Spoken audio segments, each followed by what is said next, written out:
Hello friends, welcome back to Anu's kitchen world. നമ്മളിന്ന് ഉണ്ടാക്കാൻ പോകുന്നത് ഉണക്കമീൻ റോസ്റ്റാണ്. കഞ്ഞിയുടെ കൂടെയും ചോറിൻ്റെ കൂടെയൊക്കെ ഈ ഉണക്കമീൻ്റെ ഒരു വിഭവം ഉണ്ടെങ്കിൽ പിന്നെ നമുക്ക് വേറൊരു കറിയും വേണ്ടി വരില്ല. അപ്പോൾ അതുകൊണ്ട് വേഗം തന്നെ നമ്മൾക്ക് റെസിപ്പി കാണാം. വളരെ ചെറിയ ഉണക്കമീനാണ് നമുക്ക് കിട്ടിയിട്ടുള്ളത്. നാട്ടിൽ നിന്ന് വന്നപ്പോൾ കൊണ്ടുവന്നിട്ടുള്ള മീനാണിത്. ഏത് ഉണക്കമീൻ വേണമെങ്കിലും ഈ ഒരു രീതിയിൽ നമുക്ക് തയ്യാറാക്കി എടുക്കാൻ പറ്റും. ഉണക്കമീൻ ആയതുകൊണ്ട് തന്നെ നന്നായിട്ട് തന്നെ ഇത് കഴുകിയെടുക്കണം. ഉപ്പ് കൂടുതലുള്ള മീനാണ് നിങ്ങൾക്ക് കിട്ടുന്നതെങ്കിൽ കുറച്ച് സമയം വെള്ളത്തിലിട്ട് വെച്ച് ഊറ്റിയെടുത്താലും മതി.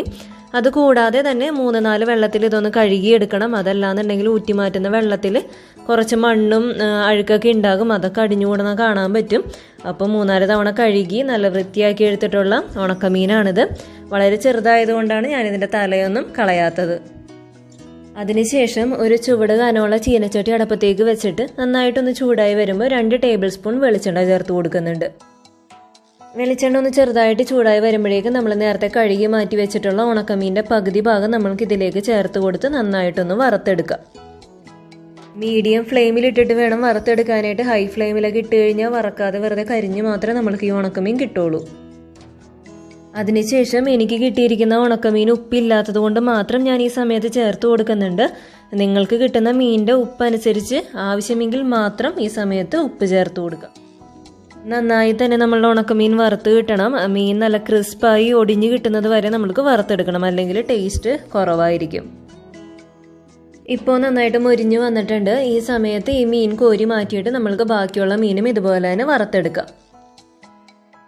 മീനെല്ലാം ഇപ്പോൾ നന്നായിട്ട് വറുത്ത് കോരി മാറ്റി വെച്ചിട്ടുണ്ട്. അതിനുശേഷം ആ സെയിം എണ്ണയിലേക്ക് തന്നെ 2 മീഡിയം സൈസ് സവാള അരിഞ്ഞത് ചേർത്ത് നന്നായി തന്നെ അത് വഴറ്റിയെടുക്കുക. സവാള നന്നായിട്ട് വാടി വരുമ്പോൾ ക്വാണ്ടിറ്റി നന്നായിട്ട് കുറയും. അപ്പോൾ നമ്മളുടെ മീനിൻ്റെ, അതായത് ഉണക്കമീൻ എടുക്കുന്നതിൻ്റെ അളവനുസരിച്ച് നമുക്ക് സവാളയുടെ എണ്ണം കൂട്ടി കൊടുക്കാം.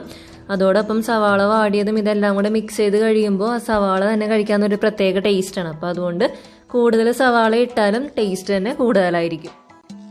സവാള ഇപ്പോൾ നന്നായി തന്നെ വാടി വന്നിട്ടുണ്ട്. ഈ ഒരു പരുവാകുമ്പോൾ നമുക്ക് നേരത്തെ വറുത്ത് വെച്ചിട്ടുള്ള ഉണക്കമീൻ ചേർത്ത് നന്നായി തന്നെ മിക്സ് ചെയ്ത് കൊടുക്കുക.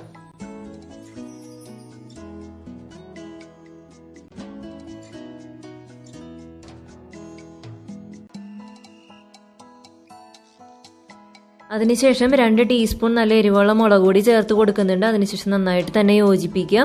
എല്ലാ ഭാഗത്തേക്കും മുളക് പൊടി കൂടെ എത്തുന്ന രീതിയിൽ നന്നായി യോജിപ്പിക്കണം. പിന്നെ എരിവിനനുസരിച്ച് നിങ്ങൾക്ക് മുളക് പൊടിയുടെ അളവ് കൂട്ടുകയും കുറയ്ക്കുകയും ചെയ്യാം. ഇപ്പോൾ എല്ലാം കൂടി നന്നായിട്ട് മിക്സായി വന്നിട്ടുണ്ട്. നമ്മൾക്ക് സ്റ്റൗ ഓഫ് ചെയ്യാം. അതിനുശേഷം മറ്റൊരു പാത്രത്തിലേക്ക് മാറ്റി വെക്കാം. അല്ലെങ്കിൽ ഈ മുളക് പൊടി ഇപ്പോൾ ഈ പാത്രത്തിൻ്റെ ചൂട് കൊണ്ട് തന്നെ കരിയാൻ തുടങ്ങും. അപ്പോൾ നമ്മളുടെ ഉണക്കമീൻ്റെ ഈ റോസ്റ്റിൻ്റെ ടേസ്റ്റ് തന്നെ പെട്ടെന്ന് മാറിപ്പോകും. നല്ല ടേസ്റ്റി ആയിട്ടുള്ള ഉണക്കമീൻ റോസ്റ്റാണ്. ആ സവാള വരെ കഴിക്കാൻ നല്ല അടിപൊളി ടേസ്റ്റാണ്. ഉണക്കമീൻ കിട്ടുമ്പോൾ ഇങ്ങനെ ചെയ്യാൻ ആരും മറക്കരുത്. അതോടൊപ്പം ഈ വീഡിയോ നിങ്ങൾക്ക് ഇഷ്ടമായെങ്കിൽ ലൈക്ക് ചെയ്യാനും ഷെയർ ചെയ്യാനും എൻ്റെ പോരായ്മകളും നിങ്ങളുടെ അഭിപ്രായങ്ങളും കമൻറ്റ് ചെയ്യാൻ മറക്കരുത്.